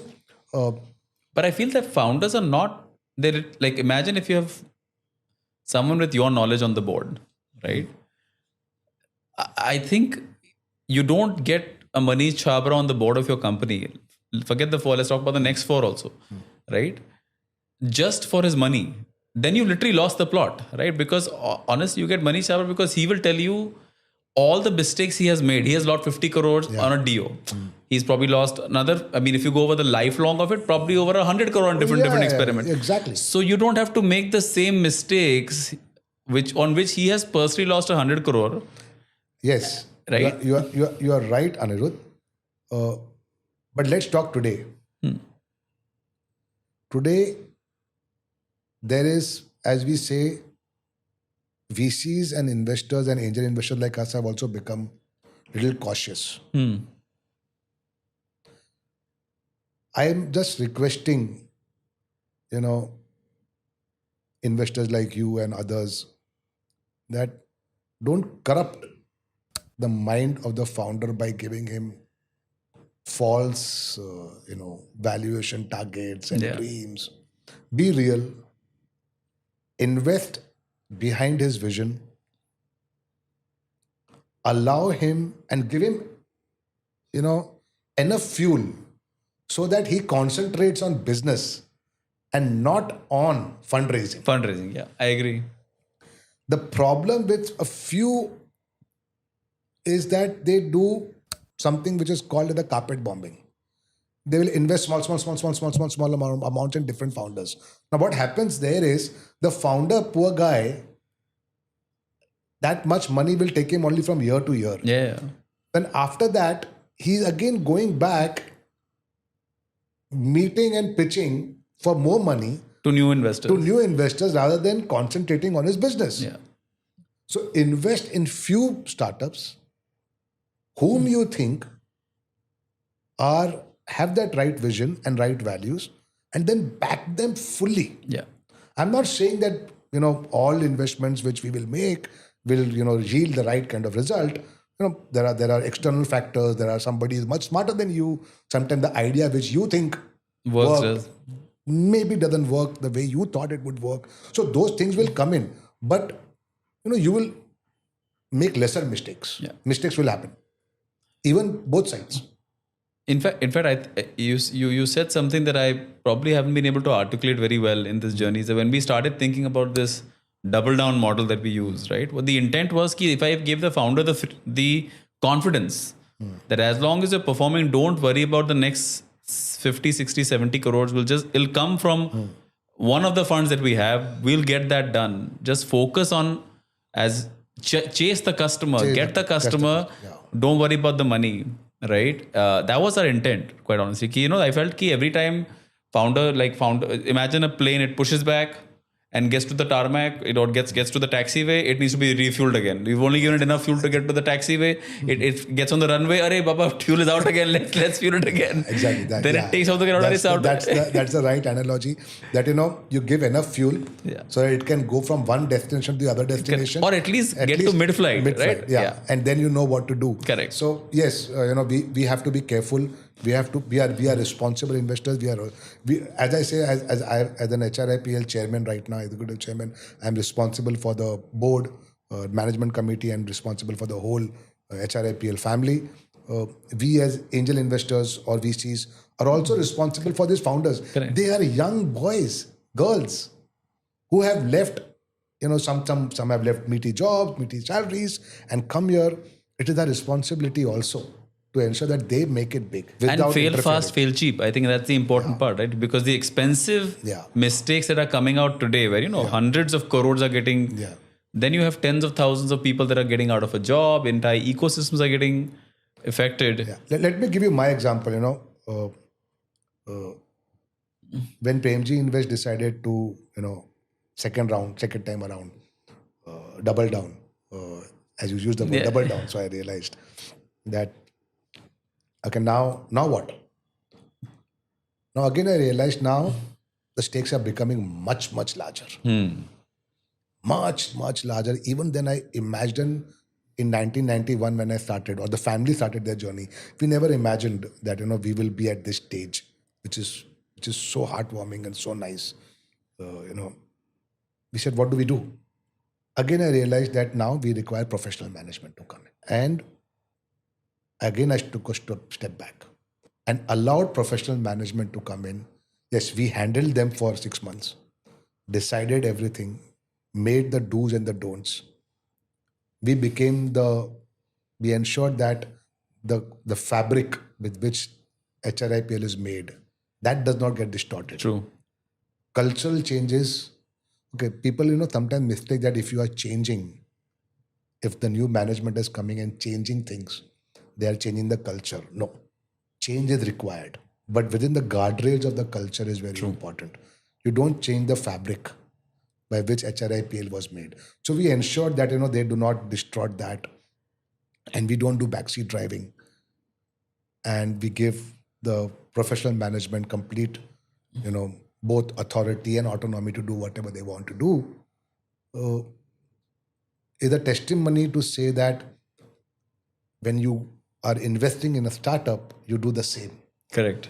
You do not allow the fabric with which he or she has started his journey to change.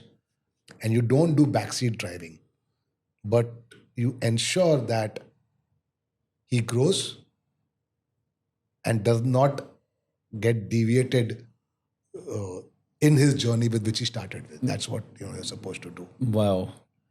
And along the way, I think now, obviously, because you obviously there is some wealth now that is liquid at this point. Not everything in the company, so you've also started investing. Yes. Become an angel investor. Like you said, you've done 4 companies. You've become an LP. I know you're one of the most sought out people. I personally just dump all the cosmetic companies that I have. Like, I just have a WhatsApp, sir. Please. Thank you for that. Thank you for the confidence which you show. It humbles me. I feel responsible. As I said, you have taken money from your investors. You're investing on their behalf. You are asking me for an advice at times. It's a big responsibility. You can't just brush it out as something which whenever you send me something, I read it. I know. And the detailed notes I get back, I'm like, इतने अच्छे notes तो मैं खुद भी नहीं लिख सकता. No. Yeah. So no, yes, I am doing in that journey. I'm learning that journey, right? I've still not become a proper angel investor because of my operational nature.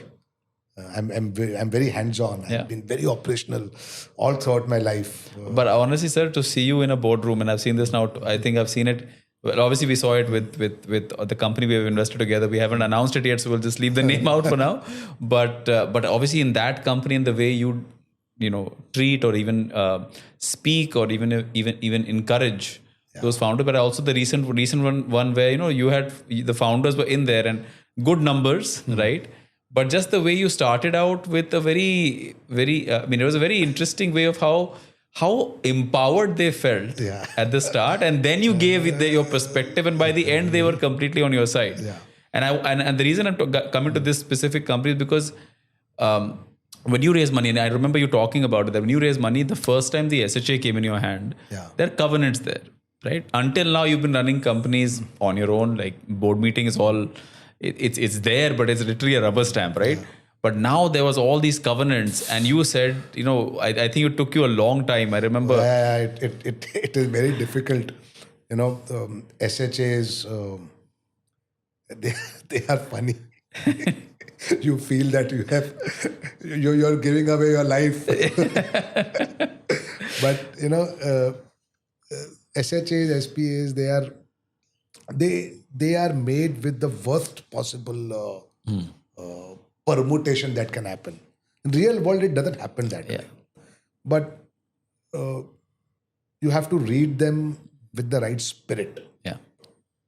And again, my advice to the founders is that please understand, it's important to read in between the lines. It's important to understand what every clause means.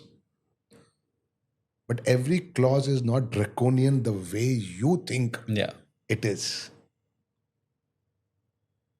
you have to read it with the spirit of what the investor is thinking, and you have to read it with the spirit that are you going to do this? Yeah. If you're never going to do that act, Then don't worry about then it. why worry about it? Yeah.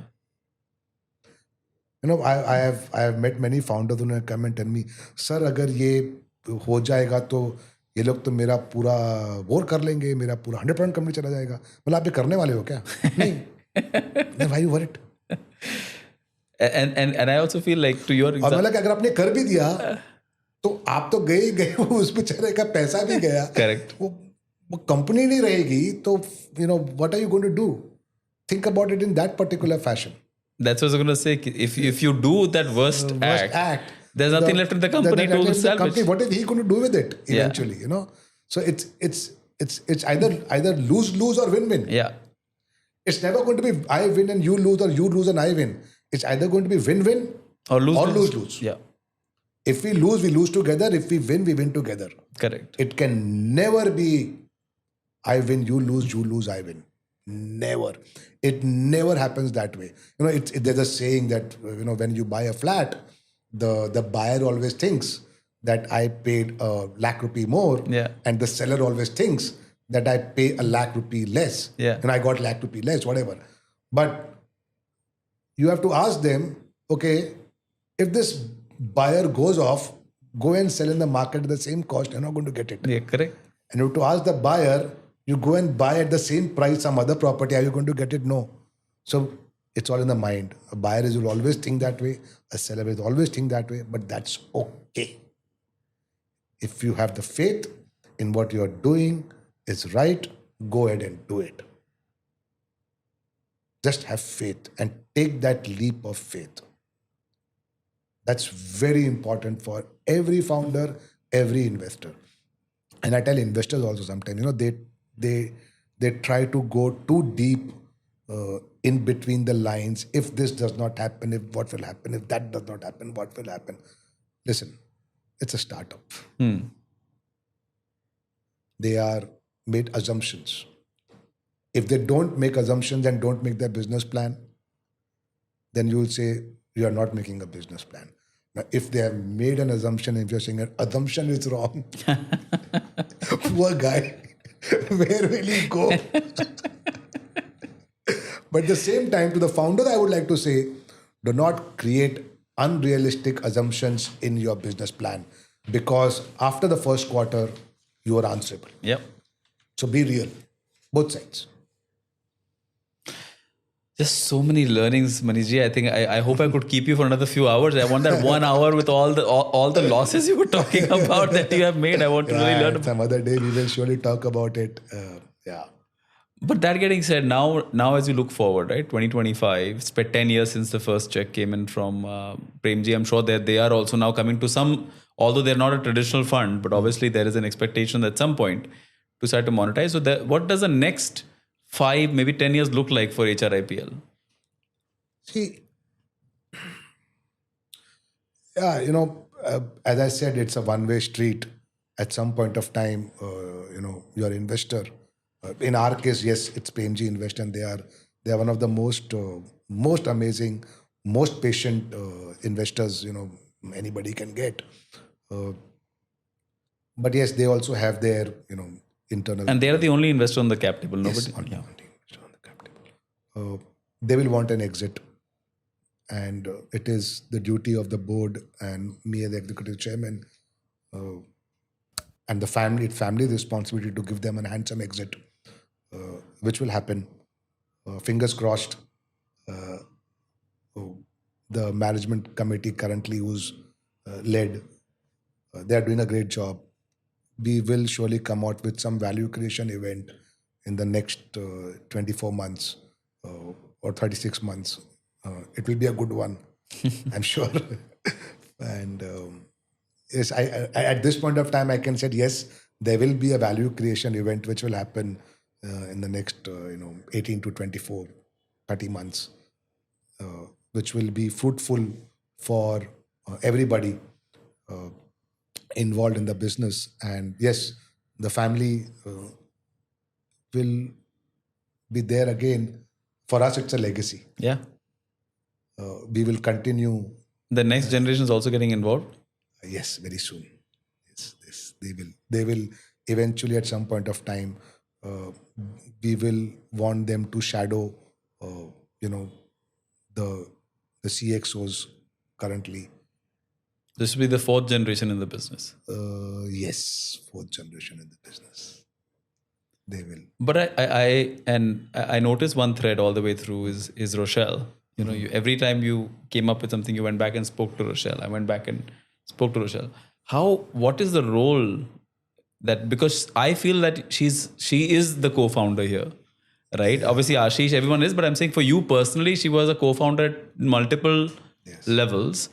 What role has she played, and how have you all played off each other in this journey?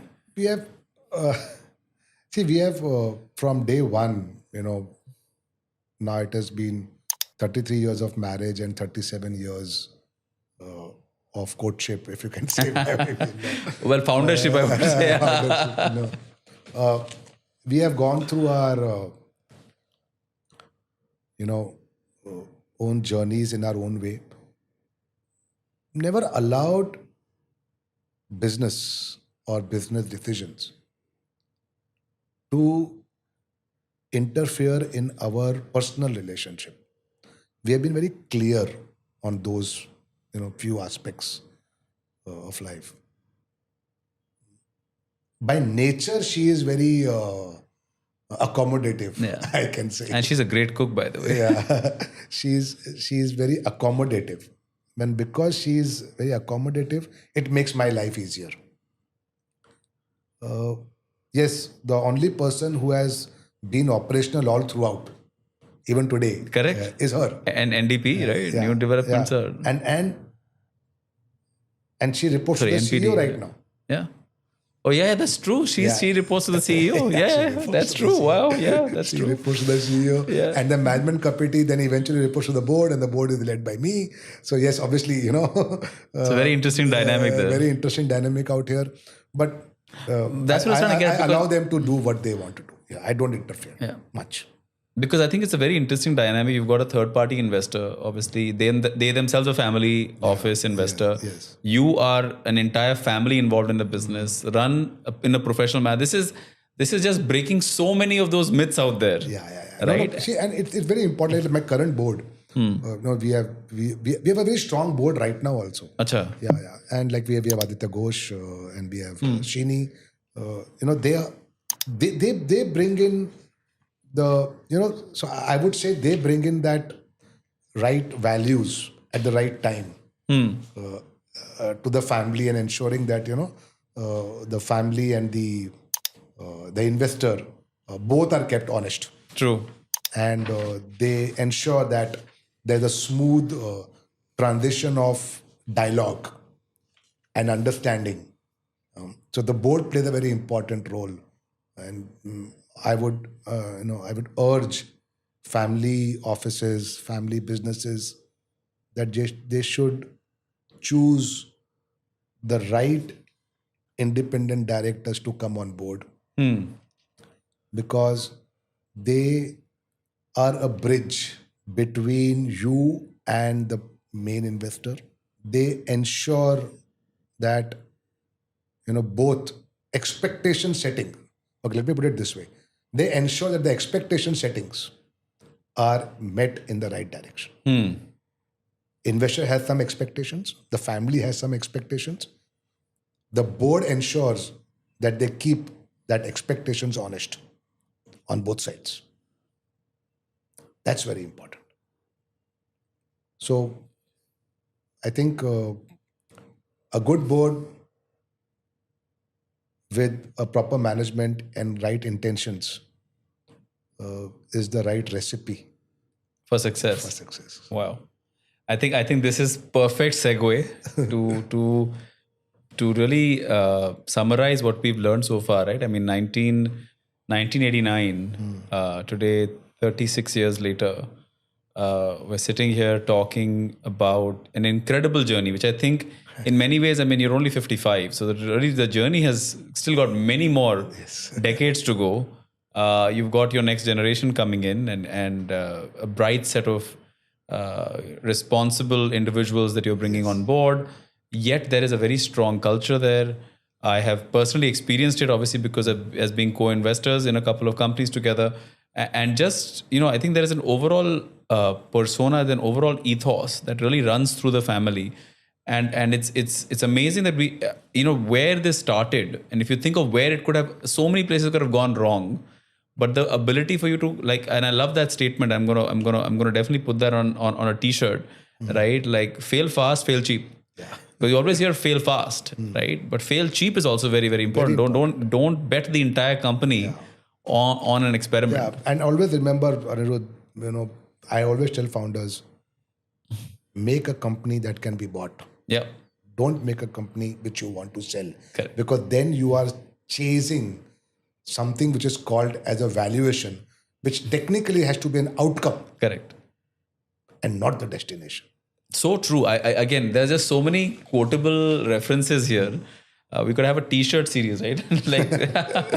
Because again, it's build a company to be bought, right? It's again, what does that even mean? It means like you set up a house in a manner that somebody can just come in and start living there from the next day, right? And as long as that is there, that will drive a valuation on its own, quite honestly, right? Exactly. Because that means the company is ready for any sort of ownership, for any sort of entrepreneur to join it. And I think all of these things really speak very highly. I think this has been such an enlightening episode once again, because we've learned today that, you don't have to raise money to build something massive, right? Today, HRIPL probably around 1,200 to 1,500 crore top line, still 15% EBITDA, which is, again, people can do the math. Even if you take the most conservative valuation metrics out there, we're talking about, almost under $1 billion brand which has been built literally on very little capital when you think about it.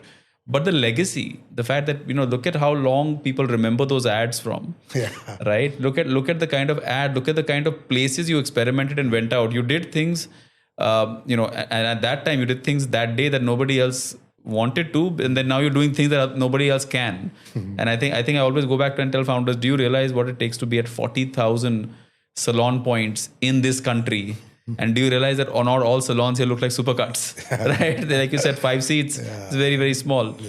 So and not to forget 4.5 lakh outlets which we reach directly. Correct. And I think that's what drove the valuation. Exactly. Like that drove someone like the Premji family, because they already have Wipro consumer, right? For them to come in, it's a huge validation, right, in itself. So as is custom here, we're going to get, next thing is going to be rapid fire. But before that, do you have anything else to summarize today's conversation which founders can remember? You know what? I think I've said it all. I would just want founders to, remember that don't just be childlike. Don't think that, if I've innovated this and this is the end of the day, just be like, what a child does. You give him one toy, he plays with it, he enjoys it, and the next day he wants a new toy. So, it's in the similar way, be childlike. You have made something which is good, you have enjoyed it, it has grown. Think about the next thing. Yeah. What you're going to do. Don't fall, and the other thing is, don't fall in love with your innovation. Correct. The moment you start falling in love with your innovation, you will never fail cheap. Because you will fail once, but you're so much in love with your innovation, you will say, I'll try one more time. Correct.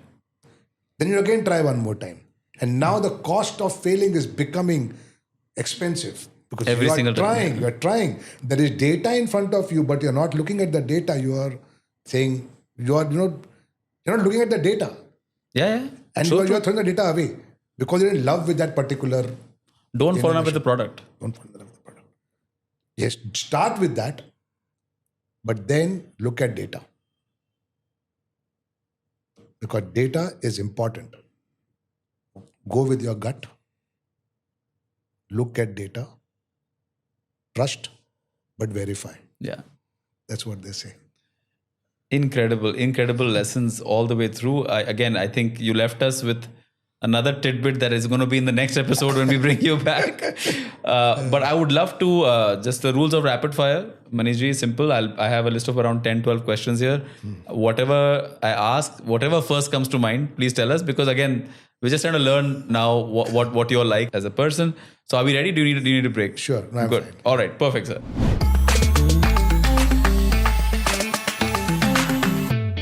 What's the first thing you touch when you wake up in the morning?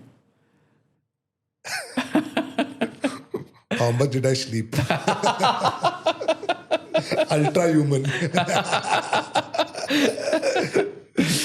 And what's one piece of advice that you have received from your mother that you still carry forward with you today? Very important. In this billion people,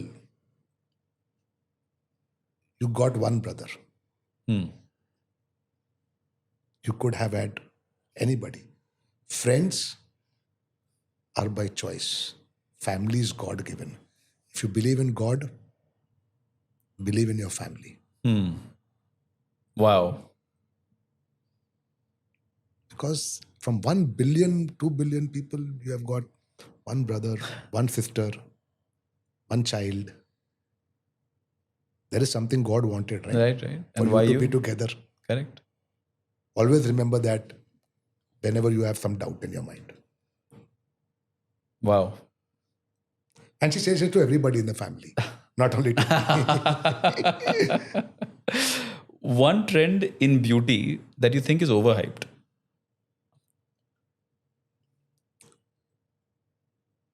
I will suddenly become Shah Rukh Khan. It's not going to happen.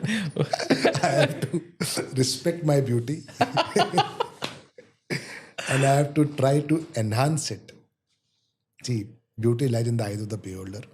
Beauty is internal. These are all cliches you might find. But let me tell you honestly. If you are confident, passionate, and compassionate, the beauty will show. You require tools to enhance your physical experience. But internally also you need to be a little bit more compassionate. It will all come out. It's a combination. I'm going beyond one words, I'm sorry. No. A book or a podcast you think that changed the way you think? I read a very interesting book and I keep on referring to it, 2 books actually, which I keep on referring to it all the time. One is Difficulty of Being Good. It's amazing book. Guru Charan Das, he wrote that book. It's amazing. It's about the Mahabharata with the modern, in the modern setup, and he's given amazing examples. And the other is Confucius from the Gut. It talks about, the word like if you have to define one person by, one word, what will you, say? It's like forbearance. I'll not ask anybody to do something which I will not do. Correct. So these kind of small things. I think these 2 books I Confessions refer a lot. from the Gut. Yeah, and Confessions from the Gut. And Difficulties of Being Good. Yeah, these are 2 books, which obviously I read a lot, but these 2 books are always there with me in my, archives, and I keep on reading them again and again. 3 words you would use to describe the Indian startup ecosystem? Passionate, restless, over-ambitious. Over-ambitious. I definitely agree with you there.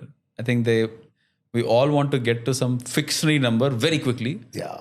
Right? Versus saying, hey, it's like it's okay to take 20 years to build a business, because those are the businesses that last. So hence I said, first they are passionate. Yeah. You cannot, these kids are really passionate. I love their energy.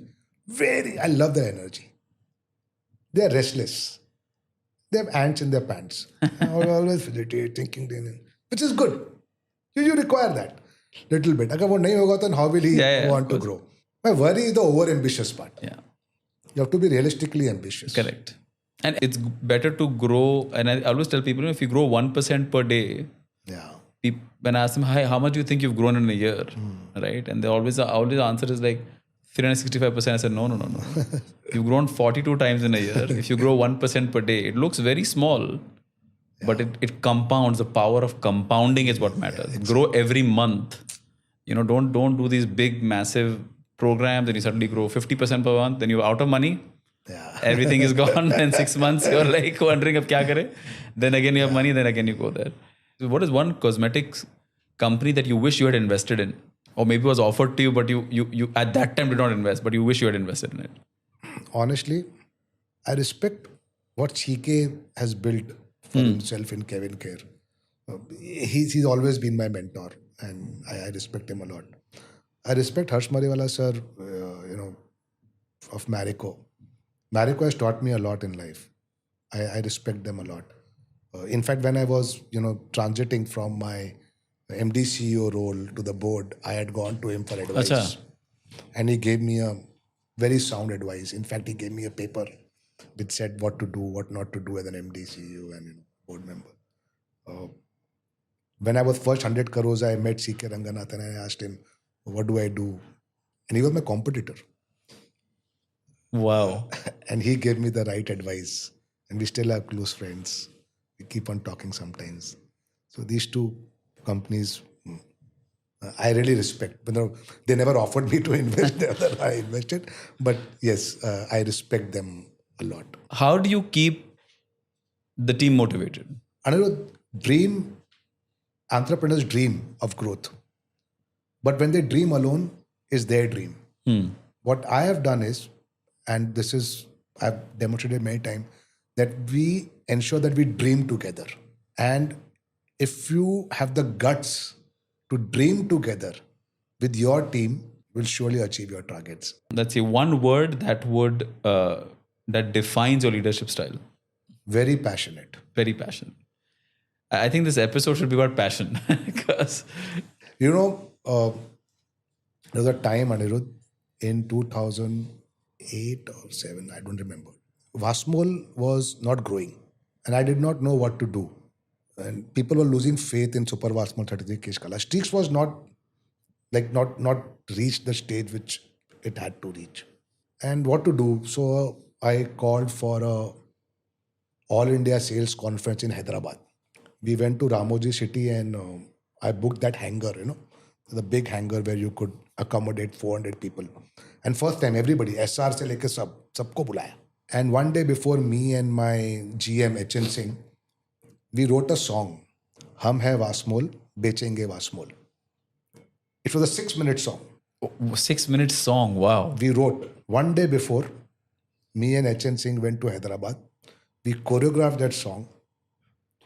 And in between the conference, nobody knew. Even Rochelle did not know.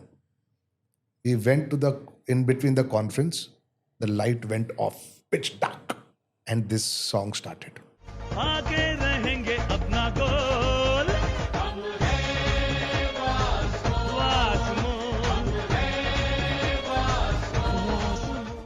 And I danced for 6 minutes on the stage. Wow. And after the song got over, a 25 feet banner of Vasmol came down rolling, saying, Hum hai Vasmol, bechenge Vasmol. We grew by 18% next year. And after that, we kept on growing in double digit. Incredible. There were tears flowing in the full hall was crying. कि आदमी पागल हो गया है. And I told them, then few of them, obviously, you have some people के नाचने से गाने से अगर कंपनी बढ़ जाती, सेल बढ़ जाती तो क्या होता? We grew.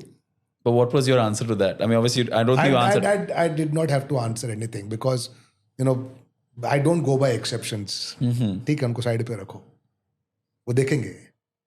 And बहुत मजा आया. वो साल बहुत मजा आया. हमने क्या माल बेचा उस टाइम Vasmol का.